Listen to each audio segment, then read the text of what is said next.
याद रखिए second half में गिरावट दिखी थी भारतीय बाजारों में। एफआईआई और डीआईआई के आंकड़ों पर भी एक बार नजर डाल लेते हैं। एफआईआई ने फिर एक बार कल के सत्र में बिकवाली की, करीब 1620 करोड़ की बिकवाली दिखी। वही डोमेस्टिक इंस्टीट्यूशनल इन्वेस्टर्स ने 1500 करोड़ की खरीदारी की। इंडेक्स फ्यूचर्स में 820 करोड़ की बिकवाली, इंडेक्स ऑप्शंस में 8000 करोड़ की बिकवाली दिखी। स्टॉक फ्यूचर्स में 580 करोड़ की खरीदारी, वही स्टॉक ऑप्शंस में करीब 2300 करोड़ की बिकवाली कल के सत्र में दिखी। 5 स्टॉक्स जो कल के सत्र में एफएनओ बैन में थे, वो सभी स्टॉक्स आज के सत्र में भी एफएनओ बैन में रहेंगे। BSE, Hindustan copper, IndusInd bank, Manappuram finance और सेल, तो ये पांचों स्टॉक्स एफएनओ बैन में रहेंगे। आज भी इन पर नजर रहेगी। लेकिन जैसा मैंने बताया, कल वॉलेटाइल सेशन था, सेकंड हाफ में गिरावट दिखी, रिकवरी भी दिखी, लेकिन फिर भी गिरावट के साथ ही भारतीय बाजार बंद होते हुए नजर आए। 22,450 के लेवल्स के आसपास निफ्टी बंद हुआ था। वही निफ्टी बैंक में कल के सत्र में तेजी दिखी।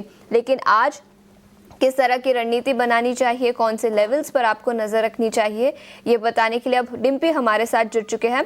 Dimpy, good morning. क्या निफ्टी बैंक आज भी आउट परफॉर्म करता हुआ नजर आएगा? 48,000 के आसपास कल बंद हुआ था। आशीषा, गुड मॉर्निंग। देखिए, पिछले 2 दिन से मार्केट के अंदर क्या हो रहा है, दोनों के अंदर डाइवर्जेंस है बिकॉज ऑफ वेटेज।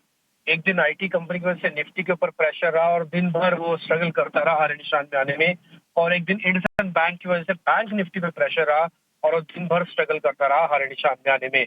लेकिन दोनों का रिवर्स नेचर है, अलग अलग दिन दोनों ने आउट परफॉर्मेंस करके दिखाया। ये बताने के लिए सफिशिएंट है कि मार्केट के अंदर फाइटिंग स्पिरिट अभी भी है। और अगर आप वैसे भी देखेंगे तो लेवल के हिसाब से कोई बहुत मेजर डैमेज कल के सेशन में नहीं था, जो कि आपको ओपनिंग मिली उस लिहाज से तो काफी हद तक हम ठीक ही बंद हुए हैं।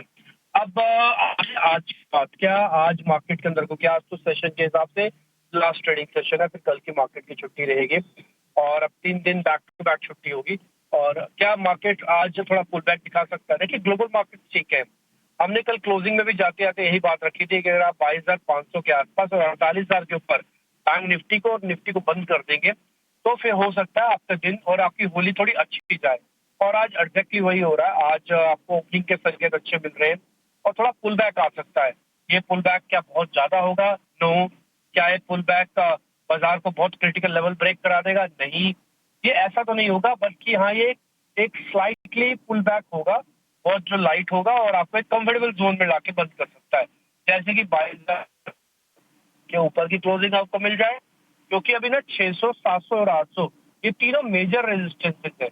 अगर आप ऑप्शन चेन चेक करेंगे ना आशीषा, तो यहाँ पे सब में 1-1 लाख से ज्यादा के कॉन्ट्रैक्ट खड़े हुए हैं ओपन। इसका मतलब ये कि रेजिस्टेंस हैवी है, ये इजी टू ब्रेक नहीं है। तो इसलिए मेरे को लगता नहीं कि 3 दिन की छुट्टी से पहले इस तरह का तोड़ आएगा मार्केट के अंदर। बट हाँ, 600, 700, 800 के रेजिस्टेंस में से शायद 600 को हम हिट कर जाए, 1 पॉइंट प्रोबेबिलिटी हो सकती है। तो अगर आप 600 को भी हिट करने जाते हो तब भी कम से कम 100 पॉइंट से 125 पॉइंट बन जाते हैं निफ्टी के। आते हैं बैंक निफ्टी पे।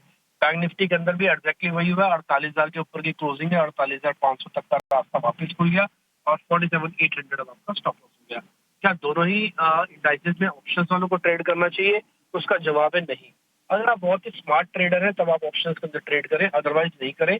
फ्यूचर्स में ट्रेड करें। और एक चर्निंग हो रही है, एक्चुअली में चर्निंग सेक्टर की भी चर्निंग हो रही है।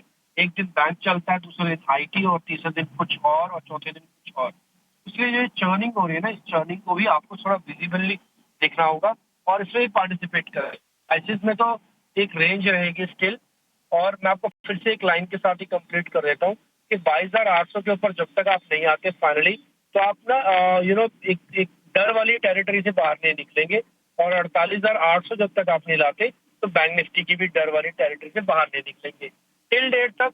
तब तक थोड़ा कॉशियस स्टांस के साथ buy right, set tight and no aggression, no depression के साथ काम कीजिए। ठीक है, तो बाय राइट सिट टाइट का यहाँ पर रणनीति। डिम्पी, बहुत बहुत शुक्रिया समय निकालकर हमारे साथ जुड़ने के लिए। इस पर विस्तार में 8 बजे फिर एक बार चर्चा करेंगे। लेकिन बाजार पर रणनीति बताने के लिए अब हमारे साथ सेंट्रम ब्रोकिंग के टेक्निकल और derivatives research analyst Nilesh Jain भी जुड़ चुके हैं। नीलेश जी, अभी अभी आपने डिम्पी जी को सुना होगा, लेकिन 3 दिन की छुट्टी के पहले आज आपकी रणनीति भारतीय बाजारों पर क्या होगी? निफ्टी 40 अंकों की तेजी के साथ गिफ्ट निफ्टी कारोबार करता हुआ। Very good morning to you. बिल्कुल देखिए, डिम्पी जी को मैं सुन रहा था, उन्होंने बिल्कुल ठीक कहा कि यहाँ से थोड़ी बहुत और बढ़त हम देख सकते हैं। निफ्टी हो सकता है यहाँ से 22,600 22,700 तक चले जाए, बट 22,800 और 23,000 की ये वो जोन है जिसे क्रॉस करना थोड़ा डिफिकल्ट होगा निफ्टी के लिए।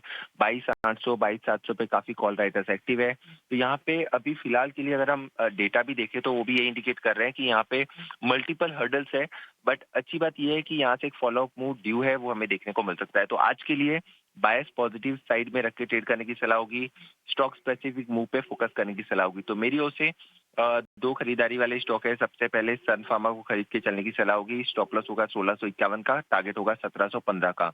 वहीं जो दूसरा स्टॉक काफी अच्छा ब्रेकआउट हमें कल देखने को मिला था, वो था क्रॉम्पटन का। क्रॉम्पटन में भी खरीदारी करने की सलाह होगी। 351 का स्टॉप लॉस होगा, 368 के टारगेट्स होंगे।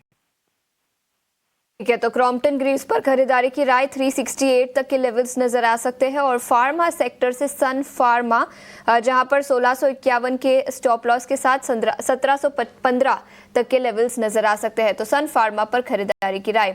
एक छोटे से ब्रेक के लिए रुकेंगे, लेकिन आगे बढ़ते हैं, कमोडिटी मार्केट पर नजर डालते हैं। और कमोडिटी मार्केट पर नजर रणनीति बताने के लिए अब हमारे साथ ट्रेड बुल सिक्योरिटीज के भाविक पटेल भी जुड़ चुके हैं। भाविक जी, शुक्रिया समय निकालकर जुड़ने के लिए। और सबसे पहले कच्चे तेल की बात करेंगे। ओपेक प्लस से कुछ कमेंट्री निकल कर आई है। उनका मानना है कि डिमांड ग्रोथ जो उन्होंने पहले गाइडेंस दी थी उसके मुताबिक ही रहेगी 2025 और 2026 में। इसके चलते पिछले 2 दिनों में अच्छी खासी तेजी भी फिर एक बार कच्चे तेल में दिखी है। $70 पर बैरल के ऊपर कारोबार करता हुआ। किस तरह की रणनीति बनाई यहाँ पर ट्रेडिंग के लिहाज से? गुड मॉर्निंग आशीषा जी। देखिए, ये ओपेक प्लस ने अपने रीट्रेट किए हैं गाइडेंस डिमांड के, बट सप्लाई भी अप्रैल में बढ़ने वाला है। और जिस हिसाब से ट्रम्प की टैरिफ वॉर चल रही है, उस हिसाब से लग रहा है कि इकोनॉमी में थोड़ी स्लो डाउन रहेगी, जिसकी वजह से डिमांड जो है वो थोड़ा डाउटफुल है कि बढ़ सकती है। तो ऑल मुझे लग रहा है कि ये 2 दिन की रैली है, एक तो वीक डॉलर के और दूसरा ये ओपेक प्लस के रिपोर्ट पे, बट सस्टेनेबल रैली अभी फिर नहीं लग रही जब तक 6000 के ऊपर नहीं जाता MCX क्रूड में। तो कच्चे तेल में 5950 पे शॉर्ट कर सकते हैं 5850 के टारगेट के लिए, और 6000 का स्टॉप लॉस रहेगा। 6000 का स्टॉप लॉस, 5850 का टारगेट और बिकवाली की राय कच्चे तेल पर। लेकिन इसके अलावा सोने और चांदी, यहाँ पर किस तरह की रणनीति बनानी चाहिए? दोनों में तेजी रखनी चाहिए। कल देखिए महंगाई के आंकड़े आए, वो सरप्राइजिंगली कम आए हैं, एक्सपेक्टेशन ज्यादा थी, और इस हिसाब से लग रहा है कि शायद फेड एक और रेट कट कर सकता है, जो दोनों गोल्ड और सिल्वर के लिए पॉजिटिव है। अंतर्राष्ट्रीय में सोना 2 हफ्ते के ऊपर है, और हमारे MCX में कल रिकॉर्ड हाई बनाया था।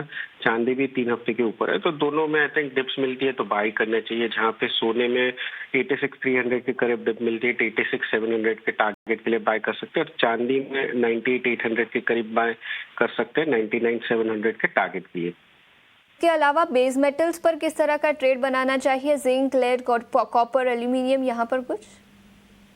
कॉपर बढ़िया लग रहा है। कॉपर 160 के ऊपर कंटिन्यूसली सस्टेन कर रहा है, और कैंसल वारंट भी देखें तो वो भी बढ़ रहे हैं। दैट मीन्स कि शायद कॉपर की डिमांड बढ़ सकती है। तो इस हिसाब से 894 के करीब कॉपर जो है वो बाय कर सकते हैं 902 के टारगेट के लिए। 889 का इंट्राडे स्टॉप लॉस रहेगा। ठीक है, तो ये नजरिया कमोडिटी मार्केट पर। भाविक जी, बहुत बहुत शुक्रिया समय निकालकर ईटीना स्वदेश पर जुड़ने के लिए।